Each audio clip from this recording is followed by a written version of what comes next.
Yeah, you picked a good time to now rotate towards the bar. Our next comedian for the night, he's a usual here at the Drunken Donut on Wednesday nights and our open mic nights. Please put your hands together for Roger Stafford!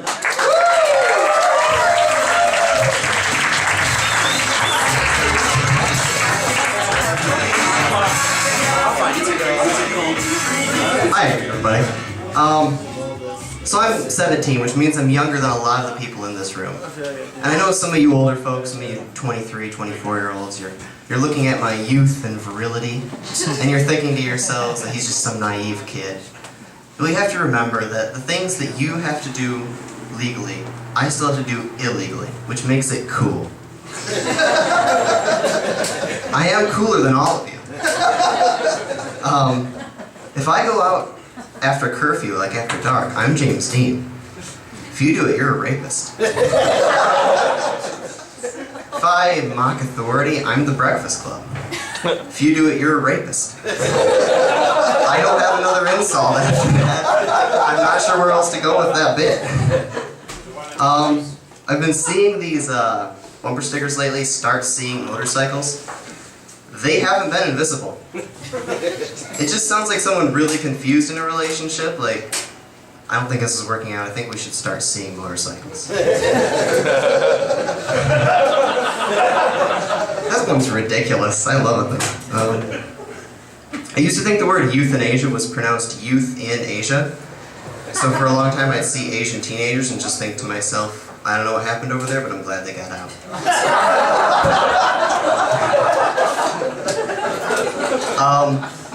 I might be gay.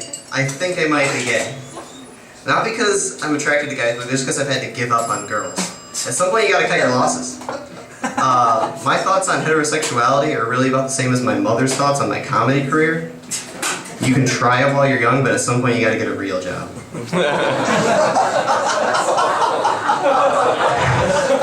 It's a little sad, it's true. But in my case, a real job is a penis. Guys, I'm available, I'm experimenting.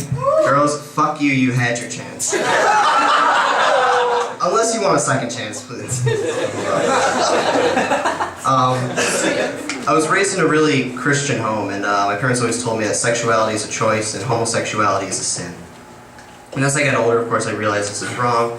But even after I realized that, it still took me years to get the stereotypes out of my head. Of course, then I started to realize some of my favorite actors, musicians were gay.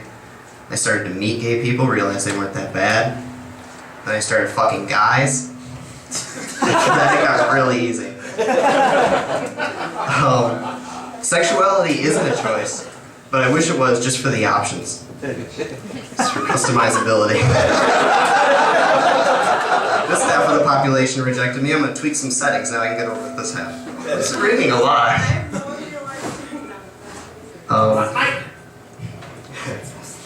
I found that in my experience dating...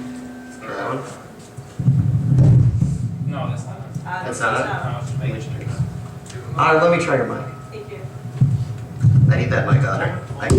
Only if you suck my dick. I can't work under these conditions. In my experience, I've found dating is like backgammon. I've never played. There's always an O at the end of that one. So.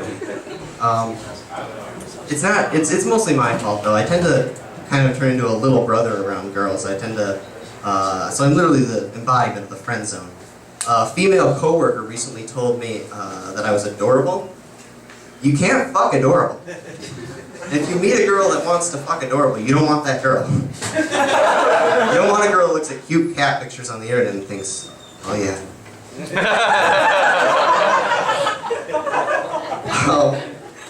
I'm an atheist.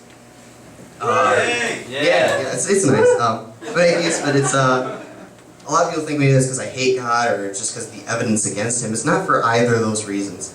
I'm an atheist because when I was 5 years old, my dad was tucking me into bed. And he was going to pray with me. He said, what do you want to pray for? I said, I want to pray for Batman, as he goes out to defend the citizens of Gotham City, that he be safe. My dad said, Batman's not real. That's why I'm an atheist. Because any God that won't let me believe in Batman is not a God worth believing in. I have a weird cough. Some people have like great coughs. They cough with personality. It sounds like they're taking out a lung with each cough. But it just sounds like I'm interrupting people. So, people just look around like, you need something? No, I just don't feel well. I recently woke up with 2 red bite marks right on the back of my shoulder and neck area here. I showed it to my mom, and of course she said, well, it's spider bites, obviously. But I was really disappointed because I really wanted it to be vampires. Because if pop culture has taught me anything in recent years, it's that if you turn into a vampire, you will immediately be buried neck deep, pun intended, in underage pussy. I imagine vampires must have had a great past few years with all the Twilight and everything like that. I can just picture a bunch of vampires relaxing, and one of them's on a computer, and he's like, "Hey Vlad, I just read." I'm not going to do that accent, sorry. My hand's shaking. You really think I'm going to do that accent? Yeah! Calm down. It's a good line. I like that one. It's been like, "Hey Vlad, I just read 67% of females between the ages of 15 and 19 want to have sex with us. Also, 89% of divorced females between the ages of 35 and 50 want to have sex with us." I roll that bass, I'll just throw that one away, that's fine. Great. Maybe the accent would have made it better. So I just finished high school recently, I finished early. And I'm not going to I'm not going to college at the end of the year, which a lot of people are surprised by, a lot of people don't like, and they have no trouble telling me. So I decided to just start telling people exactly what they want to hear. So the next time someone says, "Why aren't you going to college?" I'm just going to say, "Well, I've always really liked heroin." You know, I really considered higher education, but I decided I'd like to suck dick for money. So, let's end on that. I'm Roger Stafford. Thank you.